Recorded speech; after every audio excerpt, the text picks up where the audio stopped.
I first spotted it on Google Earth, a strange stark line slicing across the Pennines through the watershed between Bowley and Huddershope Becks near Middleton in Teesdale.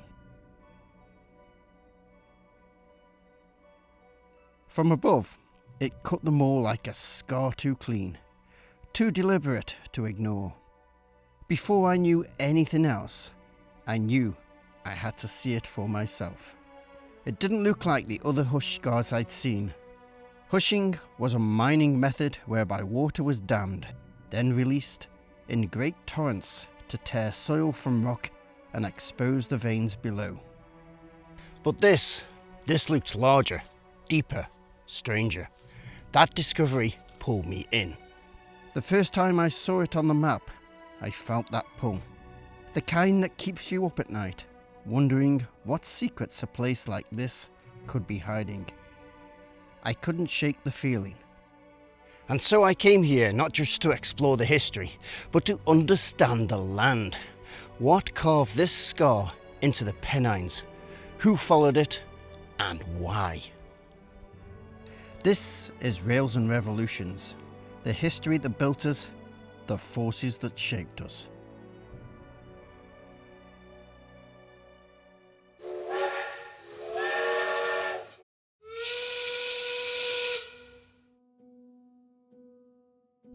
Coldberry Gutter sits on the Pennine watershed, about 580 metres above sea level, stretching 1.2 kilometres long, 50 metres wide and plunging 30 metres deep.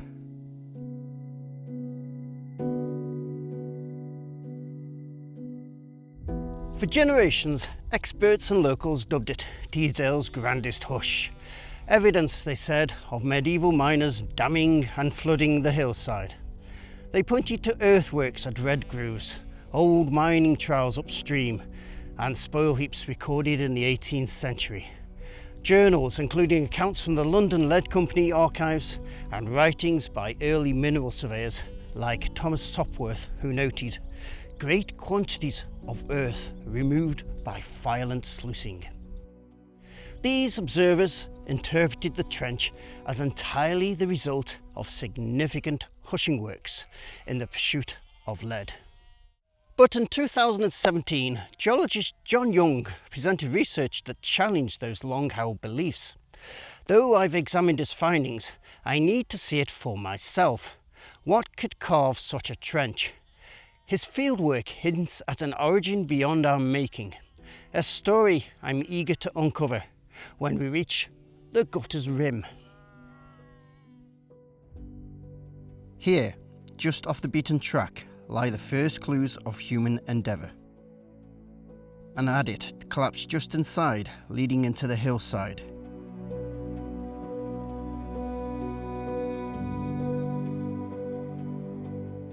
The ruin of an old powder house battered by time and the elements. Each of these remains feels like a page torn from a book, written in sweat and stone. Higher still, we reach the remains of a water balance incline, its stone-lined trough and rusted iron fixtures still visible. Faint echoes of a system once used to hoist ore from the depths using only the weight of water. Before we reach the gutter, the hillside reveals another secret. Above us, a wide grey fan of spoil spreads out, unmistakable mining tips fanned across the slope like tongues of ash. It's clear this wasn't a fleeting venture. We work our way upwards, the real scale of the tips growing with each step, until we reach their source.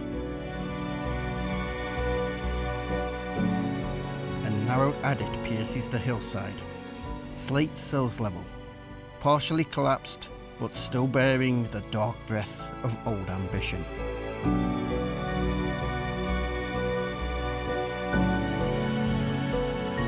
Nearby, a small, roofless stone building crouches low against the wind.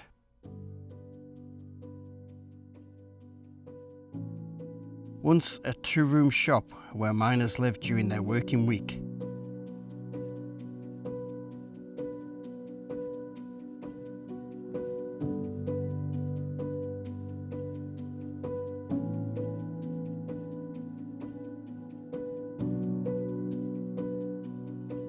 Just in front of it, a deep covered shaft, open just enough that I can see it is lined with crumbling stone. More than trial and error, this was serious intent. Now, with these traces behind us, it's time to stand at the edge of the gutter itself and see what the land truly reveals.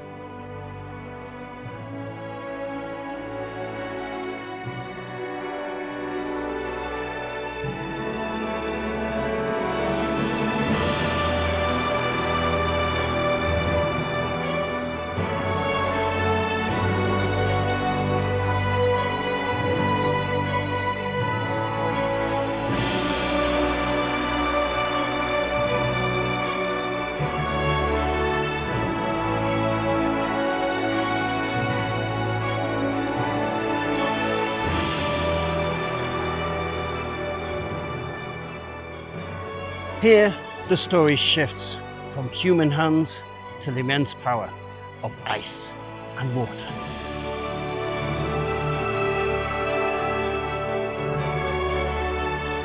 Below me, the vast trench yawns like the open mouth of deep time, its walls smooth and unbroken, as if gouged in a single breath.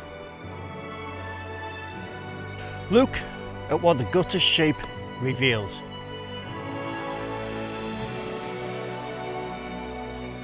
First, the walls are smooth and U-shaped, like a giant ice-sculpted bowl, rather than the jagged V-shaped notches miners would leave behind. Medieval sluicing worked in fits and starts, leaving uneven banks and piles of waste. Here, the slope is even, too big and too regular for human hands. But what carved this giant bowl? Well, during a period from roughly 21,000 to 15,000 years ago, this area was on the grip of an ice age. Glaciers filled these valleys, moving slowly but relentlessly across the land. And here, right at Coldberry, you can see the evidence. Striated rocks scoured clean by abrasion. Isolated boulders known as glacial erratics drop miles from their origin. These are the fingerprints of ice.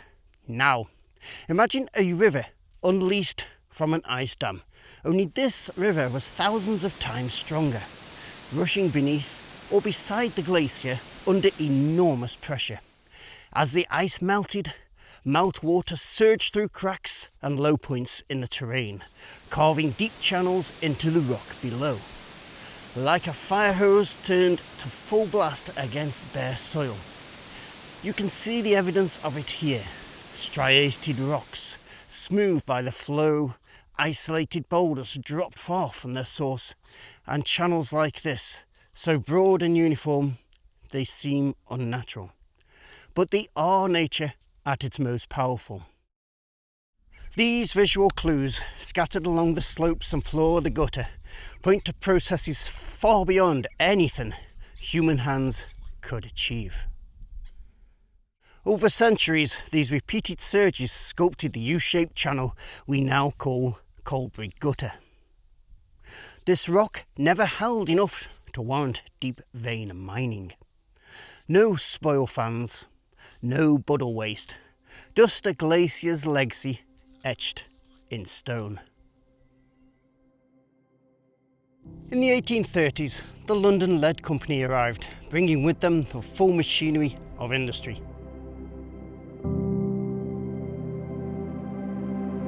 Adits, crushing mills, the water balance incline. They called it Coldberry Mine.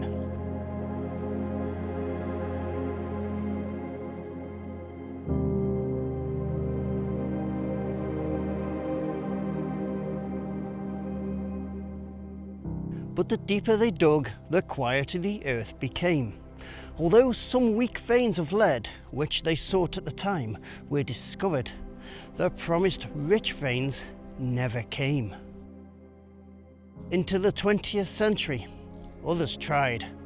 R.W. Rain before the First World War, English Lead Mines Limited during the Second, and Coldberry Mines Limited after 1945. Each found only minor remnants. floats, not true veins. Each left their mark, each left disappointed. But why did they keep coming back? Because they had been deceived by the land. During the last ice age, meltwater streams didn't just carve the land, they concentrated it. As the glaciers receded, torrents of water flushed fine sulfide and gangue materials from the hills. Heavier fragments, galena, sphalerite, fluorite, settled into streambeds and fans. And to the eyes of prospectors, those scattered hints looked like promise. Early diaries and 19th century accounts talk of galena and fluorite found in the spoil, enough to convince them the mountain held more. But these were just floats, glacial illusions left behind in the wake of ancient floods. And so the gutter became a monument not to success, but to stubborn pursuit. Coldberry Gutter is a monument to deep time and human hope. An icy chasm mistaken for industry, later carved deeper by those chasing lead. We like to think of history as something we uncover, but sometimes it's something we project. In a place like this, it's easy to look at the land and imagine purpose. We see scars and assume stories. We see form and assume function. That urge to explain, to find meaning in the shape of the land is deeply human. And it's not a flaw, it's how we come to understand the world. Coldberry was mistaken for a hush, not through carelessness, but through careful observation, made with the knowledge they had in a time before the language of glaciers and meltwater was known. They read the landscape as best they could, and in a way, they weren't wrong, just early. Now, with new knowledge, we return, and in doing so, we honour both the science that redefines the past and the people who once laboured here.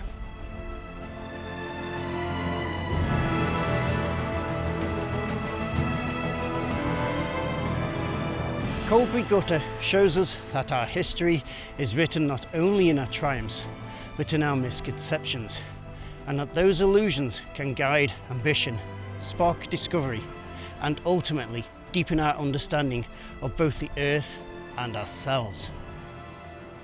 If you believe these stories matter, the ones written in stone, in silence, in the scars left behind, help keep them alive.